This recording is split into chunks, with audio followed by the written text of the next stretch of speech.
আজকের রেসিপি হচ্ছে মুরগির ঠ্যাং মাথা কলিজা গিলা চাইনিজদের মতো করে রান্না করব আর শুধু শুধু খাবো। হ্যালো, আসসালামু আলাইকুম। কেমন আছেন সবাই? আশা করছি ভালো আছেন। আমি আল্লাহর রহমতে ভালো আছি।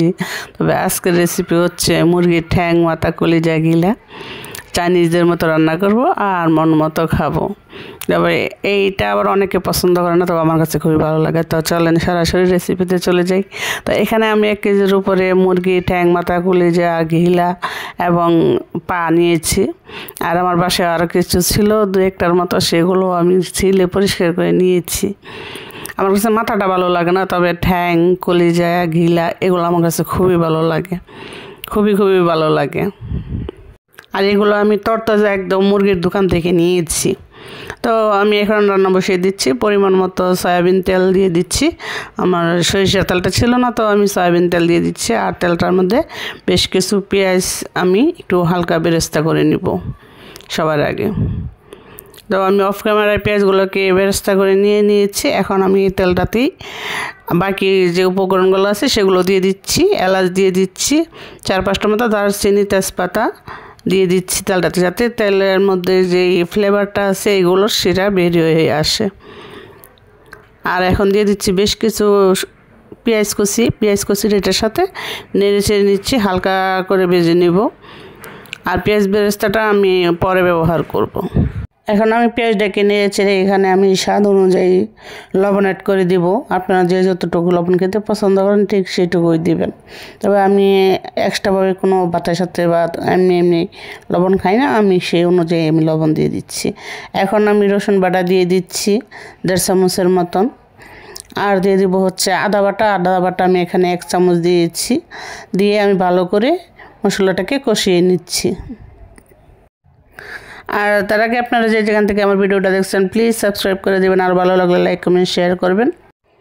এখন আমি এখানে 1.5 চামচের মতো হলুদের ফাঁকি অ্যাড করে দিচ্ছি। আর হচ্ছে 2 চামচের কাছাকাছি আমি শুকনো মরিচের ফাঁকি অ্যাড করে দিচ্ছি। ঝালটা আপনারা যে যতটুকু খান সে অনুযায়ী দিবেন। আর দিয়ে দিচ্ছি ধনিয়ার ফাঁকি 1 চামচ। আর দিয়ে দিচ্ছি জিরের ফাঁকি 1 চামচ। দিয়ে ভালো করে মশলাগুলোকে কষানো হবে। আর সামান্য একটু জল দিয়ে দিচ্ছি আমি, যাতে মশলাটা পুড়ে না যায়, সেজন্য মশলাটাকে কষানোর জন্য একটু পানি দিয়ে কষিয়ে নিয়েছি। এখন তেলটা দেখতে পাচ্ছেন উপরে চলে আসছে। তো আমি এখন সবটুকু ঠ্যাং মাথা কলিজাগুলো দিয়ে দিব। তার আগে কলিজাটাকে একটু শেষের দিক দিয়ে দিব কষানোর পরে, কারণ কলিজাটা গলে যেতে পারে এই ঠ্যাং মাথার সাথে নাড়াচাড়ার সময়। এখন নেড়ে ছেড়ে আমি একটা ঢাকনা দিয়ে ডেকে প্রায় 20-25 মিনিটের মতন এই ঠ্যাং মাথাগুলোকে কষানো হবে। তো এখন আবার আমি ঢাকনাটা তুলে নেড়ে ছেড়ে দিচ্ছি আবারও। তো এখন কিছুটা পানি উঠেছে, বেশি পানি উঠে না, একদম সামান্যই পানি উঠেছে। তো আমি সাথে একটু আলু দিয়ে দিচ্ছি। এখানে একটা আলু দিয়েছি আমি কেটে টুকরো করে। আর যে কলিজাগুলো ছিল সেগুলো আমি আলুটার সাথে দিয়ে কষিয়ে নিচ্ছি।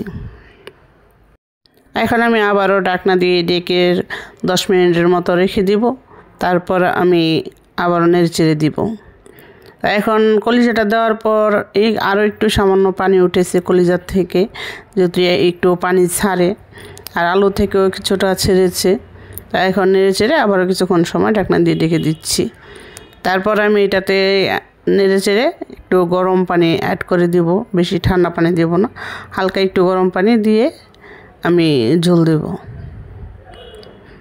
এখন আমি ঝোলটা একটু বেশি দিয়ে দিচ্ছি, কারণ ঠ্যাংটা তো সিদ্ধ হতে সময় লাগবে। তো সেজন্য আমি একটু বেশ পানি দিয়েছি। আর আলু আছে, আলুটাও সিদ্ধ হবে। আর আমি কিন্তু ঝোলটা রাখবো না, একদম শুকনা টাইপের হয়ে যাবে, একদম সমান সমান হয়ে যাবে। আপনি কিন্তু এটার সাথে আলু দিয়ে সাথে কিন্তু লাউ, ফুলকপি, গাজর এগুলো দিয়েও রান্না করতে পারেন, তখন কিন্তু ওইটাও খেতে কিন্তু খুবই ভালো লাগে। আমি একদিন ওই রেসিপিটা শেয়ার করবো না। তো এখন দেখতে পাচ্ছেন পানিটা কিন্তু অনেকটা শুকিয়ে যাচ্ছে। এখন আমি এখানে 1 চামচের মতো বাসায় বানানো আমার একটা স্পেশাল মশলা আছে, সব রকম মশলা দিয়ে বানানো, তো সেটা দিয়ে দিচ্ছি 1/2 চামচের মতন। দিয়ে আমি এখন নেড়ে চেড়ে আবারও ঢাকনা দিয়ে ডেকে দিব, যাতে এই মশলার ফ্লেভারটা একদম ছড়িয়ে ছিটিয়ে যায়। আর যে পেঁয়াজ বেরেস্তাটা করেছিলাম সেটাও আমি এখন দিয়ে দিচ্ছি, দেখতে পাচ্ছেন। দিয়ে আমি ঢাকনা দিয়ে ঢেকে দেব। প্রায় 10-15 মিনিটের মতন।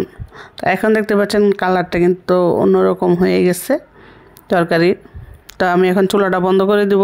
ঠান্ডা হবার পরে আমি এখানে পরিবেশন করেছি বাটিতে কিছু, দেখতে পাচ্ছেন।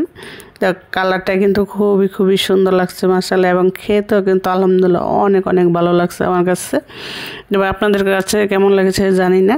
আর কে মুরগির ট্যাং মাথা পছন্দ করেন আমার মতো কমেন্ট করতে ভুলবেন না। আজকে বিদায়, সে পর্যন্ত ভালো থাকবেন, সুস্থ থাকবেন। দেখা হবে, কথা হবে নতুন কোনো ভিডিওতে, নতুন কোনো রেসিপিতে। সে পর্যন্ত সবাইকে ধন্যবাদ। আল্লাহ হাফেজ।